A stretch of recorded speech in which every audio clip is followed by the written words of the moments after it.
Welcome back, WNST, Towson, Baltimore, and Baltimore Positive. I'll be muffled, I guess, all week. It'll be okay. I'm trying to figure out how to keep my glasses from fogging up.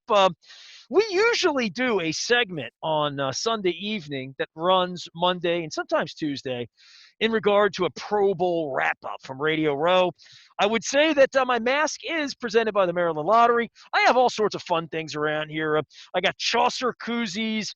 I've got Liberty Pure shirts. All of our sponsors have been so great in sending us out here. We're going to have some wise conversations as well. None better than this. These guys are usually next to me. Chris, 20 years maybe you and I have done this together? 18. Before last year? 18. All right. I knew we were getting up there. Luke, are we up on 10, 12, somewhere like that with you at this point? My first one was the 2011 season, so yeah, thereabouts. Well, it's a little more empty here without you guys. And, I wore this shirt because I knew Pico would love it. And even more so, what I really did here is I'm wearing my Led Zeppelin belt buckle, and that's the Going to California. Because I'm in California. I'm in Los Angeles, California. My glasses are fogged up. I'm in an empty room. It is Radio Row. Chris, since your mic's going to sound better than mine through the mask, tell everyone about this event and the perspective on running the event. Like today, I pulled into town, and this is pretty indicative, and you guys would see this. The media passes are a good 3 city blocks away from where I'm sitting. So I dropped my stuff off. I walked 3 city blocks through the middle of the NFL experience in Los Angeles at the Los Angeles Convention Center, where the Los Angeles Rams are hosting the game and in the game. I saw thousands of fans, literally a couple, 3, 4,000 fans in and around. Everyone wearing a Rams jersey. I saw some Niners. It took me all the way there and back to find one person wearing a Chargers jersey. So I just want to set the scene for Los Angeles here and say that the Rams are in the Super Bowl. We're in LA. And Chris, this is kind of weird, right? Like since the Rose Bowl, it's a really kind of a historic Super Bowl. It is, and you have a back-to-back year with a home team in the game. You're back in Los Angeles where the game had been, at the Rose Bowl and at the Coliseum in previous times.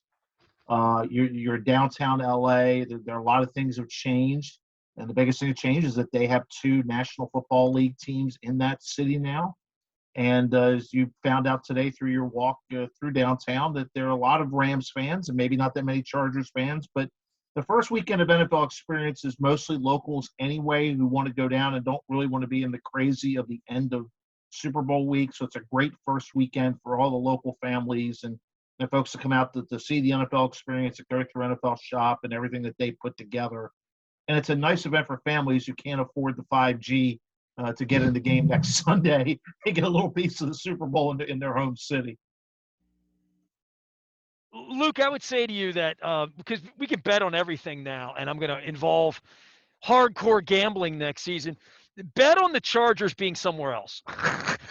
just being here. That's the first thing I said. I said, there's another team here, and they barely like the team they got that's in the Super Bowl. Yeah, I mean, I guess the only argument you could make is LA is very transient, and I mean, people love the Lakers when they win. They love the Dodgers when they win. There's tradition for those 2 teams, but I think everyone else, it's more hit or miss. So if Justin Herbert becomes the next Tom Brady over the next decade, maybe that changes it. But yeah, other than that scenario where the Chargers become so good that they can't be ignored in LA, having never been to LA and just watching that situation from afar, it's definitely a case where even the Rams, they were there a long time ago, so there's some semblance of tradition, even if that's still pretty weak relative to what you'd expect. But hey, they're the first one to get to a Super Bowl of those 2 teams since moving to LA, and if they win, they'll be the toast of the town for the time being. But again, other than the Dodgers and the Lakers, and even those teams when they've had some leaner periods, you see the interest level not be as much, but it's been pretty evident from the moment they arrive, and certainly with the new stadium. Even though the 49ers fans famously took over against the Rams at the end of the regular season, but it's if there's one or the other, it's clearly a Rams town now, and the Chargers will have to do a heck of a lot of winning and winning at a really high level to change that. I think you're absolutely right on that. And I think another thing to keep in mind too is remember you've had the two moves that have happened, or three moves if you will, including the Rams. The Raiders are far enough away from Oakland that they have a fan base in that area of Vegas and areas adjacent that they can build into. You have a lot of people from San Diego who are just absolutely hate the Chargers for moving at this point, and so they're not making their way up I-5 to go to the NFL experience or be anything around it or be Chargers fans because of the fact they were abandoned down in San Diego. So I think it's a harder road for them to that sort of getting into that real mix of LA. I mean, they had some success this year and had a chance, but the Rams, I think, had some advantages going into that stadium and coming back to Los Angeles that the Chargers are going to need time to work through. And to your point, Luke, having a quarterback that could turn into Tom Brady would certainly help their chances.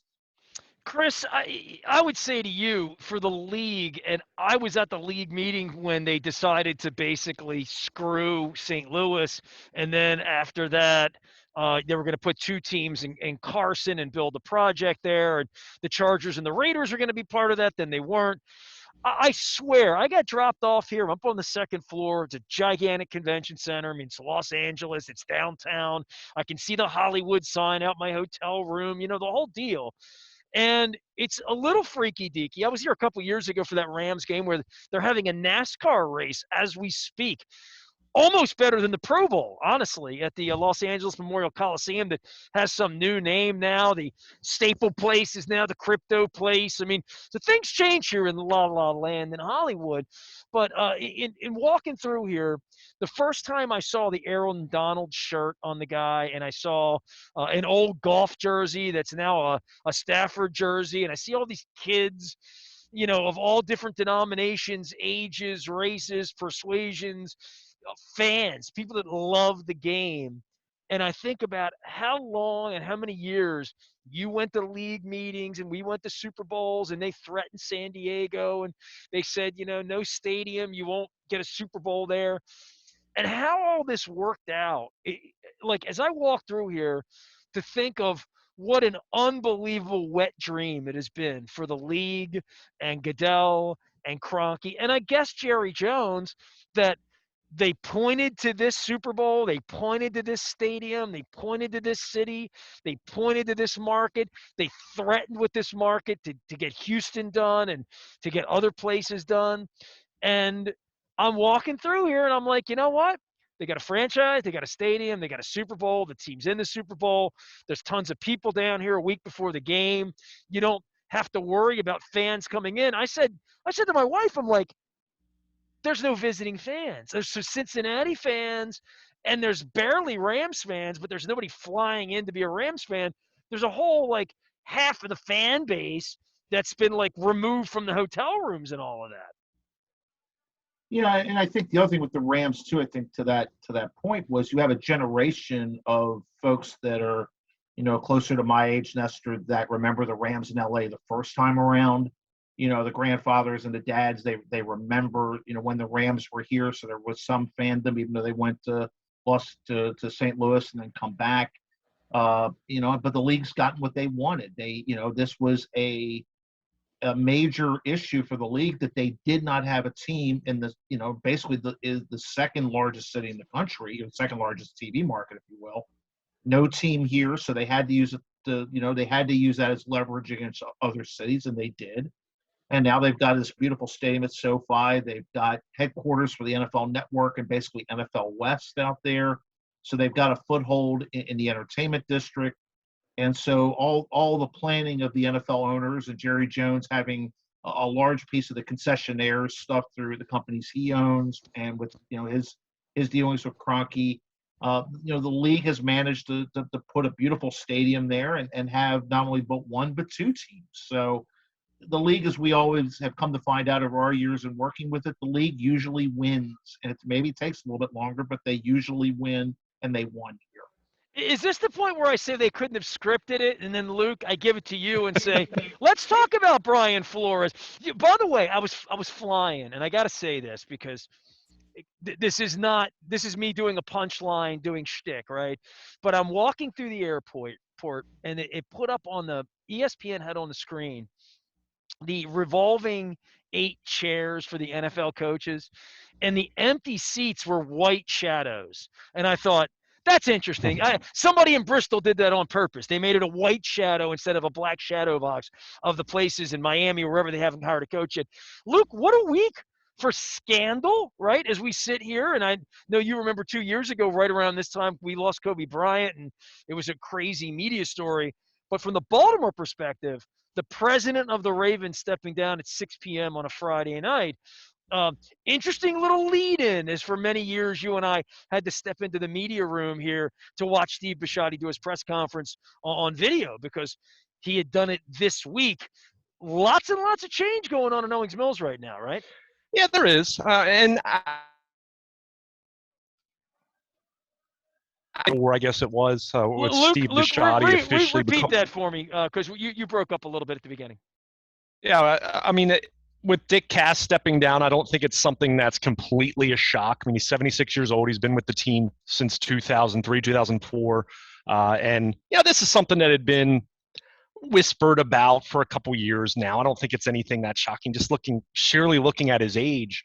But it is a major transition. The timing of the announcement was interesting, but, I don't think it was it wasn't a bad news thing or anything like that. So I would tend to think maybe that was more so Dick Cass not wanting a whole lot of attention over it because that's how unassuming he's been, at least in my interactions with him over the years. But it's definitely going to be a major transition for the organization. Sashi Brown coming in, which I know a lot of football fans react to that in a negative sense because of his tenure with the Browns. But keep in mind, this is much more on the business side and non-football. He's not going to be signing players, making personnel decisions in that way.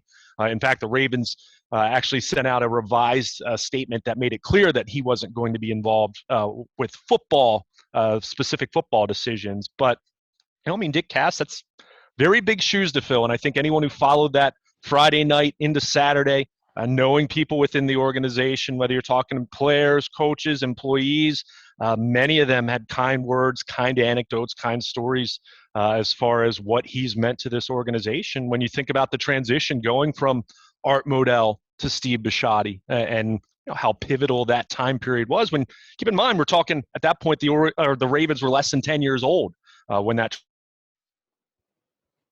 Definitely a big story, not one that's going to garner a lot of national attention, as you mentioned. I mean, the Brian Flores story. We thought talking about deflated footballs was out of control a few years ago. This is a much more serious issue, a much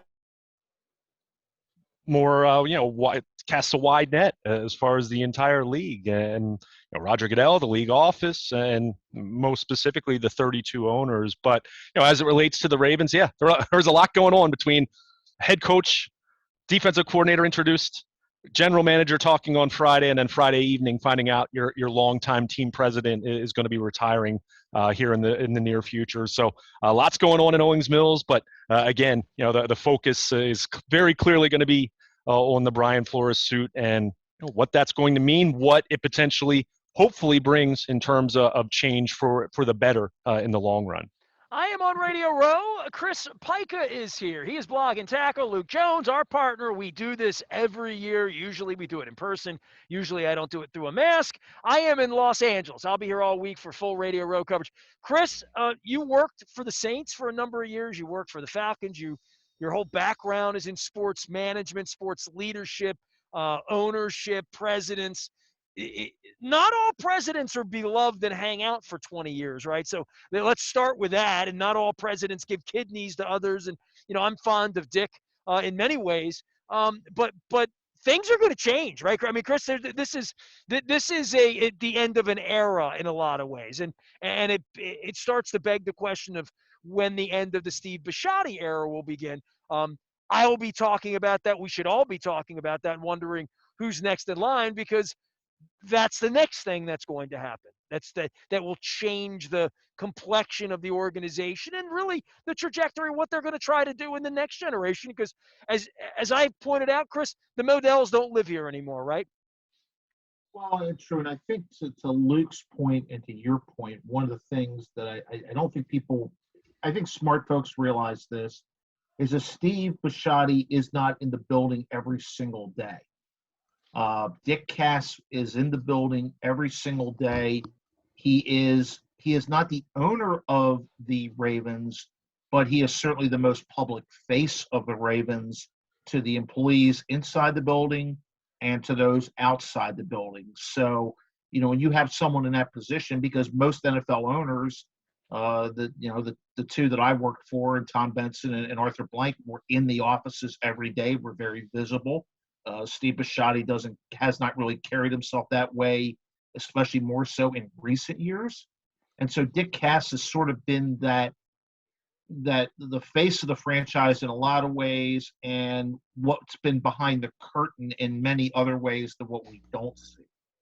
And I'm sure that the league office, and Luke, I think you can, you might smile at this. I'm sure the league office probably called the Ravens and said, considering everything we've gone through this week, could you all have just done a very nice announcement at your press conference at 12 o'clock on Friday to announce Sashi Brown as your club president? That would have been very nice of the league to be able to trumpet and point to, as opposed to a 6 o'clock press release after you've already had all of your press conferences.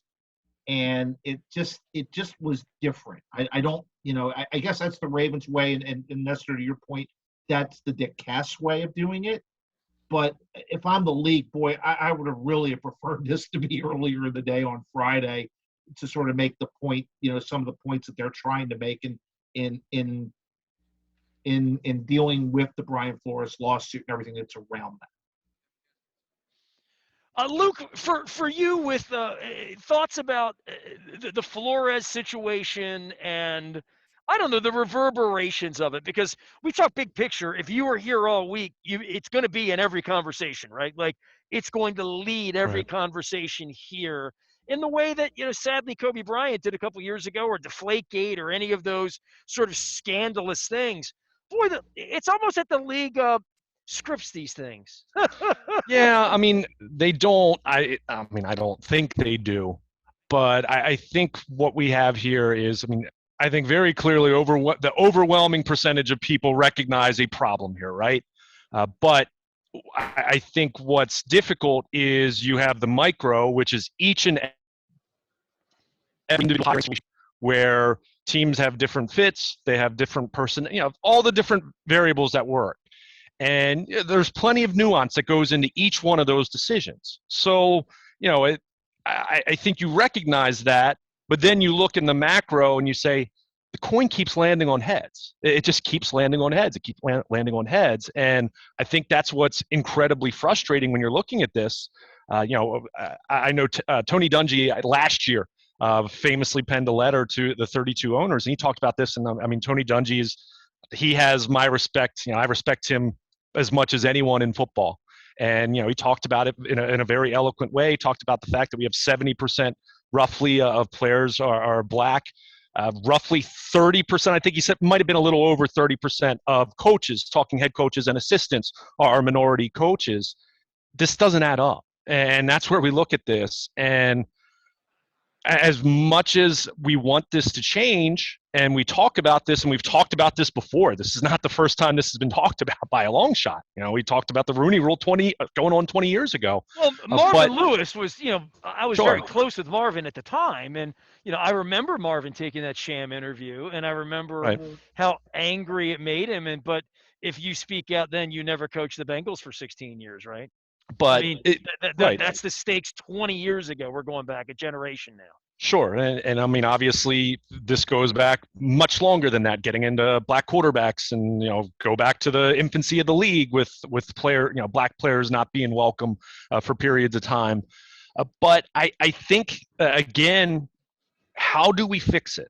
And I think that's what's difficult about this, in terms of how do we actually fix this, rather than just continuing to acknowledge there's a problem. Because barring some people who aren't going to be constructive whatsoever to the conversation, we recognize a problem, right? So how do we do that? And understanding there is nuance in each and every individual hiring, That's where I kind of look at it from a standpoint of, and I saw some of, as much as the Pro Bowl was worthless to watch and I tapped out after about 25 minutes, I did watch some of the pregame. And I know, Randy Moss was talking about this, Booger McFarland, they had Lewis Riddick. And one thing that they brought up, and this is something that I think absolutely needs to happen, I think it's happened to some degree, I think we need much more of it, is having more and more forums for entry-level coaches, ascending assistants, and offensive and defensive coordinators to network and meet owners, and not a case where some owner is sending his proxy, right? That not one of those deals. It needs to be mandatory,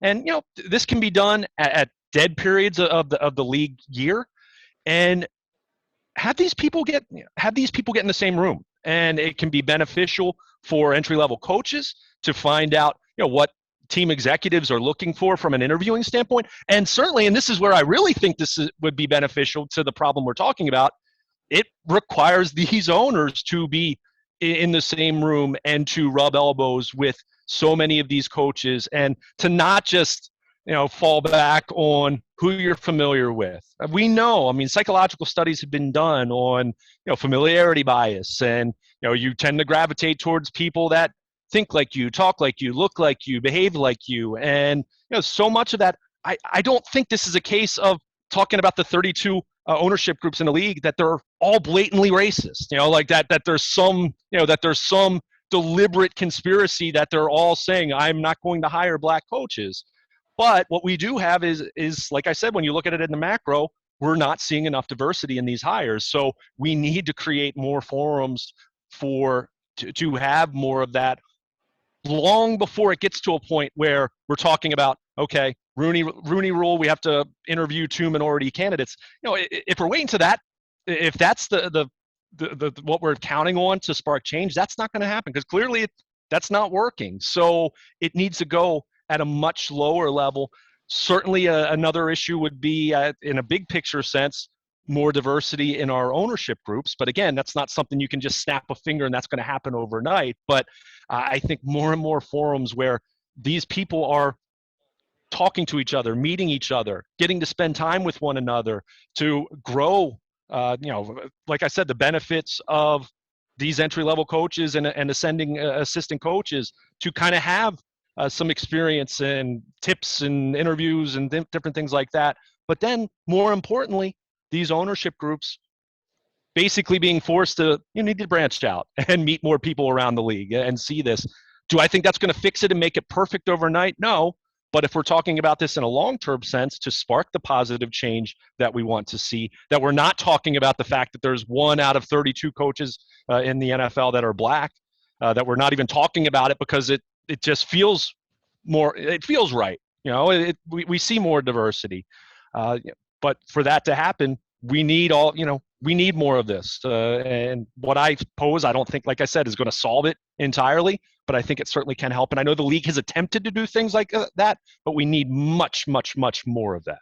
We're going to step out and take a break. Luke is here. Chris Pike is here. Chris's Blog and Tackle. Luke, of course, you can find at Baltimore Luke anywhere the internet is served. I am on Radio Row. It is all brought to you by our friends at the Maryland Lottery. I've got wise conversation. I got more swag. You guys are going to see me, and I have cups. I have hats. I have all sorts of Pizza John's. I wish I had some Pizza John's pizza here.